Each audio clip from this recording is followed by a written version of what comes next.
Good morning and welcome back to my craft room.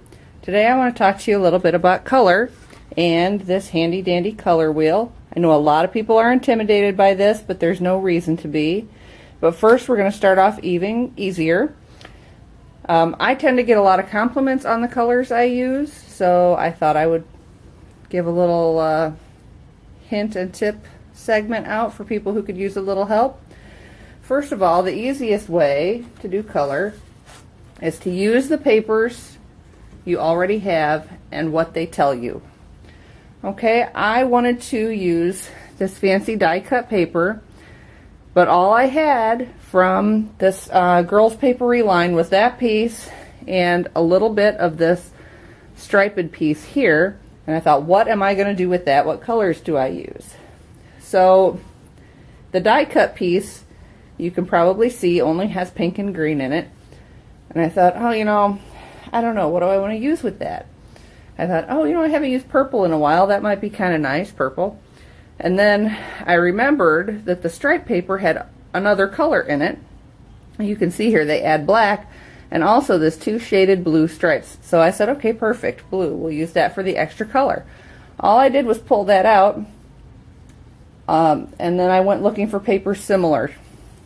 This green paper is from a different Girls Papery line, so the colors were similar, even though it was from a different line, and I could use that. And then I found this pink tone-on-tone paper in one of my old basic gray packs, and I pulled that out along with some cardstock from Bazzill, and it went together really easily.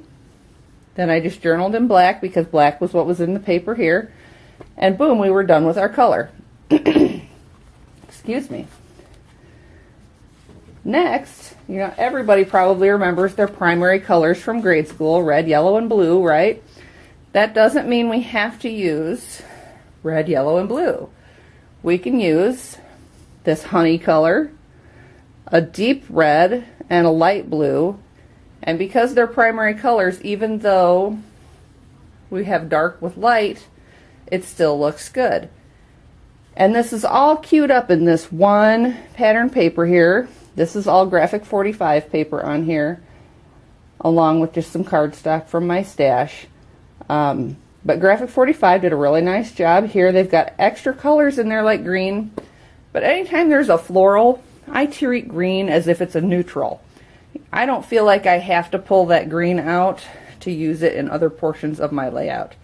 So, you could just skip it and go red, yellow, blue. We're good. But what happens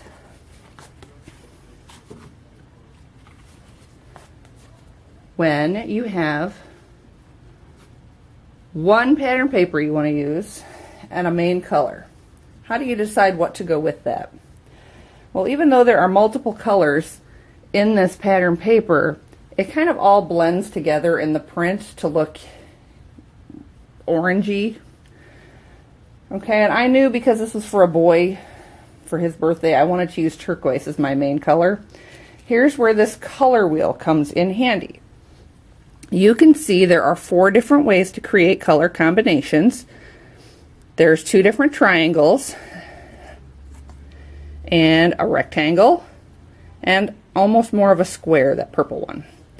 So for this one, I thought, well, you start with the star, right? If you want that to be your primary color, use the star to point to it.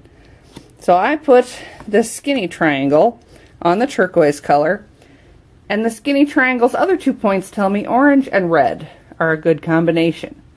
Now, because there was already orange in my pattern paper, that was perfect for me. So I added the red along with a little touch of yellow and plenty of more turquoise, and boom, I was done. I also could have used the fat triangle and put that star on the turquoise and come up with more of an orange yellow and a magenta. Okay, or you could use the rectangle. Here's turquoise. You could add a yellow green, an orange, and a magenta. So that's very similar to the skinny triangle. It just adds a 4th color if you want to go with a little more interest. Alright, and then we can do the same thing with the purple square. We've got the star on turquoise, and it tells us good color combinations could be. the yellow, the orange red, and the purple or violet. All right, so that one wasn't too hard. Now here's a different way you can use those same triangles or rectangles on your color wheel. I think that looks pretty awesome, right? I started with this kit, which has lots of like the turquoisey blues and greens in it. And I thought, you know, I really need more of a pop of color for this because the pictures are a little washed out because they were outside. My camera wasn't that great that I had then. So I said, you know, I need something more bright to bring, bring things out and make more contrast. So since I already had the turquoisey and the green colors here, I went through and found which shapes will line up with that. Well, the green rectangle had two corners that touched the two colors I have, and it said magenta and a red orange. And I thought, ooh, that's probably a little too much. But I know if these two work, then the skinny triangle will work too. And I thought maybe one color is better because there's a lot going on in those pattern papers, right? So I lined up the two bottom corners here with my turquoise and my green, and the color wheel tells me red. Red is my winner. So that's how I got red for my accent color on that layout. And then of course you can add in whatever neutrals you want. Really, it's not hard at all. It's just a matter of figuring out how all those little shapes on that color wheel work. So here's another layout I did. And this one I used only the colors that came in this kit. They work great together, red and blue, gray and black. And I stuck to those color combinations, right?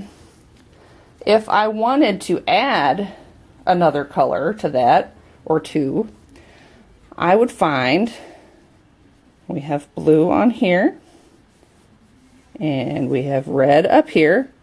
So you just need to find where on the color wheel would touch. And I just kind of keep turning it around until I find two sides that match. Well, obviously we've got red, yellow, and blue. You could always add yellow to a red and blue combination. And if that works, then probably the purple square might match up. No, not quite. But look there, the green square matches up, red and blue, and you could go with green and orange. And why does that work? Basically, all this is telling us is we have red and blue, and this tells us they're complementary colors. So we have green across from red and blue across from orange. Pretty easy peasy. If you don't remember all those complementary colors from high school art or from grade school art, you know, that's what the color wheel is here for. You look at it and you can see colors exactly opposite from each other. Who would think magenta and this yellow-green? But when you see them across from each other on the color wheel, you look at them again and say, oh yeah, those really do look pretty good together. But it's not a color combination I automatically go to in my head. Okay, so that's it for today. If you have any questions about that color wheel, feel free to leave your comments here, or you can contact me over on my blog at savingmine.blogspot.com, and I would be happy to give you a hand. Thanks, and I'll see you next time. Bye-bye.